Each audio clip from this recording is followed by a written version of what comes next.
না ট্রায়াঙ্গেল করবে? তাই ট্রায়াঙ্গেলে সিলেক্ট করো। হ্যাঁ, তারপরে কি শিখিয়েছি? আটু উপরের দিকে দিয়ে যাও, আটু উপরে।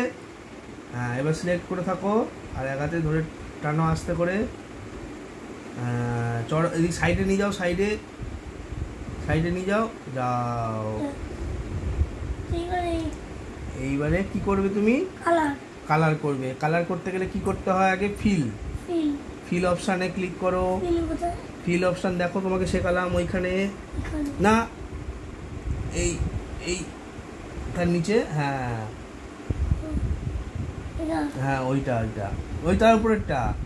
হ্যাঁ ওইটা, এইটা। হ্যাঁ হ্যাঁ, নাও ফিল ক্লিক করো। এবার কি কালার করতে চাও? ব্লু তো করেছো, এবার তুমি কালার করো, ইয়েলো করো। ইয়েলো কালারে ক্লিক করো। ইয়েলো কোথায় আছে দেখো, ইয়েলো। হ্যাঁ ঠিক আছে, এবারে ট্রায়াঙ্গেলের ভেতরে ক্লিক করো। কমপ্লিট। ছোট্ট ট্রায়াঙ্গেল, স্মল ট্রায়াঙ্গেল, বড়